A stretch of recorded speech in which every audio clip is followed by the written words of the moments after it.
Right now we are with Benjamin Joff, a partner at SOSV. Welcome. Thanks for having me. Thanks for accepting our request. What is the importance of the current summit for you? So we're very curious about the development of emerging markets. We invest all around the world. About half our portfolio is in the US and half is actually distributed all around the world. And we see Turkey as a potential strong market for innovation in climate and health tech. Can you summarize SOSV's investment philosophy and focus in deep tech?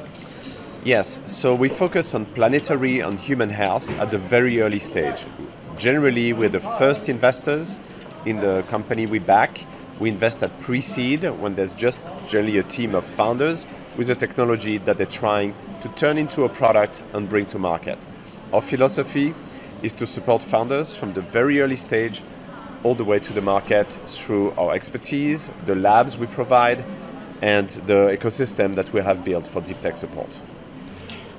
What does receiving investment from SOSV mean for entrepreneurs, and how do you evaluate projects for investment? So what it means for entrepreneurs to join the SOSV family is to have access to our network. So it's internal network of expertise, the network of other investments we've made in the space. We are one of the most active investors in health tech and climate tech with over 100 deals in each category. So talking with other founders is very beneficial to understand, how you can become successful as well.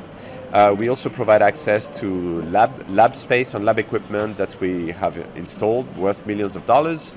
And in terms of evaluating the deals and evaluating the projects, like every type of investor, we look at the team, we look at the market, we look at what kind of momentum they have. But I'd say we also try to see how it fits into our ecosystem of startups. And we try to see how much support we can provide them so that they can reach the next inflection point in their trajectory. Any notable success stories among SOSV's projects, and what factors contributed to their success? Yes, so we have some notable successes in terms of valuation. We have several unicorns that we backed from day one, including in food tech, companies making new types of proteins using vegetarian formulation, using precision fermentation, using cultured meat, companies like Notco, Perfect Day, Memphis Meats, now named Upside Food, and also other companies in the hard tech space. But I'd say some of the most interesting companies are also the younger companies that are not yet super visible because they haven't raised very large funding, but can have potentially very big impact, particularly in industrial decarbonization. And what do you support? What support do you offer? So we have a team that's pretty large, over 50 people in the team at SOSV, with a lot of engineers and PhDs that can help clarify the targets and support the science development. As I mentioned, we also have lab equipment. We have a big network of co-investors, hundreds, if not thousands of co-investors, because our portfolio is very large. So we can provide access to resources that don't necessarily exist where the startups come from. When you look at an ecosystem, you have the question of talent, from tech talent, marketing talent, industrial talent. You also have the problem of capital, from very early stage to later stage, including exits. And you have access, the question of customers. And in Turkey, you might have very interesting initial tech talent, but maybe it's difficult to scale here. It's difficult to find customers. It's difficult to find funding beyond the early stages. So this is what we can bring.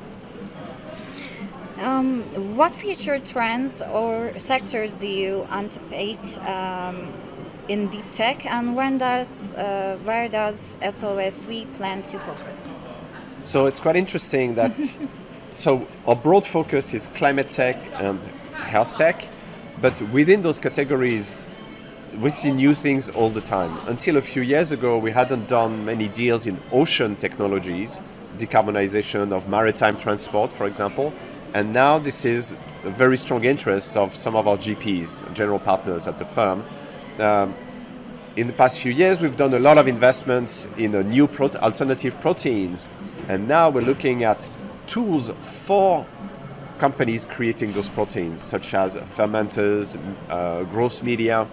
So I'd say our thesis keeps evolving. We keep getting surprised by what entrepreneurs are coming up with, new science, new applications of known technologies. So we're very open, but all within climate tech, health tech, and more generally, re-industrialization. Thanks for all the information you have given.